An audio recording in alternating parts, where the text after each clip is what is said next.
இன்னைக்கு நம்ம என்ன பார்க்க போகிறோம்னு பார்த்தீங்கன்னா சிக்கன் குழம்பு தான் பார்க்க போகிறோம்.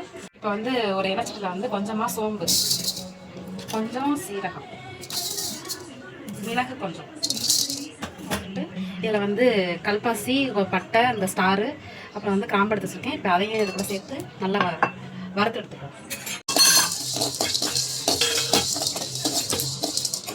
போட்டுருச்சு. இப்போ தேங்காய் வந்து கொஞ்சமாக தெரிய வச்சுருக்கேன். இதையும் அதுக்குள்ளே போட்டு ரெண்டு வதக்கு, ரொம்ப எல்லாம் வதக்க வேண்டாம், சும்மா 2 வதக்கு வதக்கியாச்சு. 2 வதக்கு வதக்கியாச்சு. ரொம்ப வதக்கினா வந்து திப்பி திப்பியாக இருக்க மாதிரியே இருக்கும். அதனால கொஞ்சமாக வதக்கினா போதும். இப்போ வந்து ஸ்டவ் ஆஃப் பண்ணிக்கிட்டு நல்லா ஆற வச்சு அரைச்சி எடுத்துக்கணும்.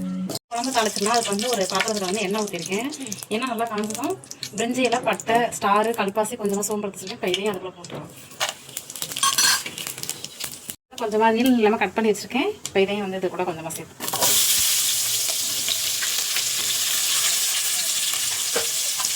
கொஞ்சமாக கருவேப்பிலை. வெங்காயம் வந்து ஓரளவு வதங்கிடுச்சு. இது கூட வந்து இஞ்சி பூண்டு பேஸ்ட் 2 ஸ்பூன். இது கூட வந்து தக்காளி கொஞ்சம் சேர்த்துக்கோங்க. தக்காளி சேர்த்து நல்லா வெங்காயம் தக்காளி நல்லா வதங்கிடுச்சு. இப்போ சிக்கன் வந்து ஒரு 1.5 கிலோ கிட்ட இருக்கும். இப்போ இதையும் அதுக்குள்ள போட்டு நல்லா வதக்கிப்போம்.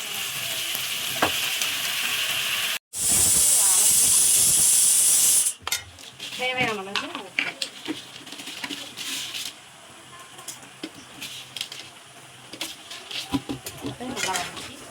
ஒரு 5 நிமிஷம் நல்லா வேணும்.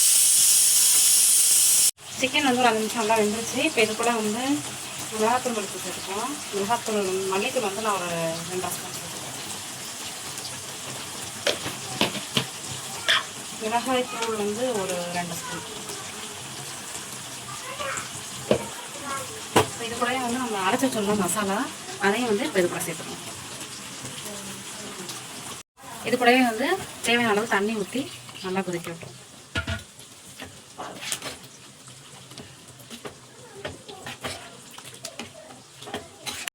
குழம்பு வந்து கொதிச்சிருச்சு. இதில் வந்து உப்பு உரப்பு எல்லாமே கரெக்டாக இருக்கான்னு பார்த்துட்டு இப்போ வந்து இது கூடவே வந்து உருளைக்கிழங்கு வட்டி வச்சுருக்கேன். அதையும் இது கூட சேர்த்துக்குவோம். எங்களுக்கு பிடிக்கும் உருளைக்கிழங்கு, அதெல்லாம் நாங்கள் சேர்த்துக்குவோம். உங்களுக்கு தேவையில்லைன்னா ஸ்கிப் பண்ணிடுங்க. இங்கே சேர்த்துட்டு நல்லா ஒரு 10 நிமிஷம் நல்லா கொதிக்கட்டும். மூடி போட்டு வச்சுருங்க. குழம்பு வந்து நல்லா கொதிச்சிருச்சு. இது கூடவே கொஞ்சமாக மல்லித்தலை சேர்த்துக்கலாம். சிக்கன் குழம்பு ரெடி ஆயிடுச்சு.